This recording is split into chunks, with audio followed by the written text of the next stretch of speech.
आप जो मार्केट में करंट प्रोडक्ट्स देखते हो, अगर मैं आपको ये बोलूं कि सिर्फ वो 1% है टोटल मार्केट में निकलने वाले प्रोडक्ट्स के, तो आप शॉक्ड रह जाओगे।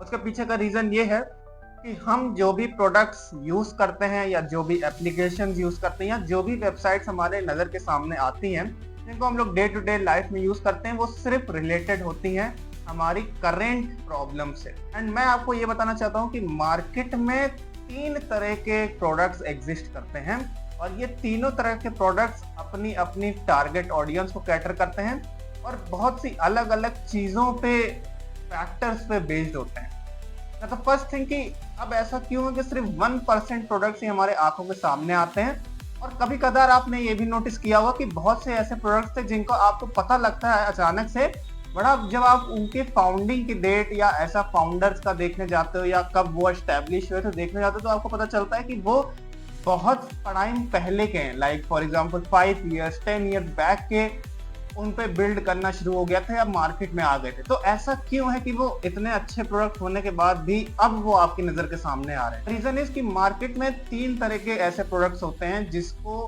हम लोग कैटेगराइज कर सकते हैं 3 मेजर फैक्टर्स के ऊपर। फर्स्ट होती है करंट प्रॉब्लम्स के बेस पे बनने वाले प्रोडक्ट, सेकंड होती है अपकमिंग प्रॉब्लम्स पे बनने वाले प्रोडक्ट और थर्ड होती है फ्यूचर प्रॉब्लम्स पे बनने वाले प्रोडक्ट। अगर मैं आपको इसको एग्जांपल समझाऊं तो फॉर एग्जांपल उबर या रैपिडो की बात करें या जोमेटो की बात करें या ऐसे प्रोडक्ट्स की बात करें जिनको आप डे टू डे लाइफ में यूज करते हो, लाइक आई लव पीडीएफ करके एक वेबसाइट है जहां से आप पीडीएफ को डॉक्यूमेंट में, जेपीजी को, वर्ड फाइल को कन्वर्ट करते हो। ये सारे जो प्रोडक्ट्स हैं वो आपकी करंट प्रॉब्लम को सॉल्व करते हैं। एंड देन कम्स आते हैं अपकमिंग प्रोडक्ट्स। तो ये जो करंट प्रोडक्ट्स होते हैं जो मार्केट में आप जो आपकी करंट प्रॉब्लम्स को सॉल्व करते हैं, वो किसी टाइम पे आज से 5, 4, 5, 10 साल पहले अपकमिंग प्रोडक्ट्स की कैटेगरी में थे।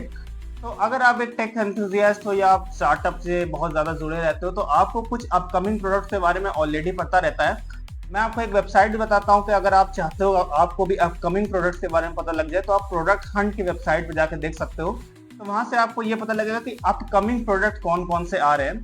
तो ये प्रोडक्ट्स बेसिकली वो होंगे जो आज से 5 साल 6 साल बाद की करंट प्रॉब्लम जो आपकी बन जाएंगी उनको सॉल्व करेंगे। लाइक फॉर एग्जांपल अभी मैं देख रहा हूँ कि एआई का एक बहुत बड़ा बूम चल रहा है। तो सबसे बड़ी दिक्कत एआई के साथ क्या है कि ये कोड जनरेट तो कर देता है, बहुत सारी इसमें गलतियां रहती हैं। तो हमें एक वाइट कोडिंग वाली चीजों को स्पेशलिस्ट चाहिए जो इन सारी चीजों को अच्छे से कर सके। तो ये क्या होने वाली है, अपकमिंग प्रॉब्लम। ये अभी करंट की थोड़ी थोड़ी प्रॉब्लम है बट अपकमिंग आज से 4-5 साल में बहुत ज्यादा हो जाएगी। तो ये अपकमिंग प्रॉब्लम हो जाएगी, हॉट प्रॉब्लम हो जाएगी। And then comes the third category of the product जिसको हम लोग कहते हैं फ्यूचर प्रोडक्ट्स। तो अगर आपने एक कंपनी का नाम सुना हो जिसका नाम है बोस्टन डायनेमिक्स, तो वो बेसिकली रोबोट्स बनाती है एंड बहुत सारे ऐसी चीजों बना रही हैं रोबोटिक्स से रिलेटेड, आर्टिफिशियल इंटेलिजेंस से रिलेटेड, जो कि आने वाली फ्यूचर चीजें, लाइक फॉर एग्जांपल आज से 10 से 50 साल बाद की प्रॉब्लम्स को सॉल्व करेगा। एंड अभी आप में से कुछ लोग ऐसा होंगे जो कि उन प्रोडक्ट्स को एक बार देखते भी होंगे तो कहते हो अरे इसकी तो कोई जरूरत नहीं है एंड दिस इज मेरा इससे क्या लेना देना, ये तो कोई अभी तो कोई प्रॉब्लम नहीं सॉल्व कर रहा है। But these are the game changer. आज से 50 साल बाद जब ये प्रोडक्ट्स बहुत ज्यादा कॉमन हो जाएंगे तब आप कहोगे अरे ये तो कब से एग्जिस्ट कर रहे थे और मुझे तो इसके बारे में पता था।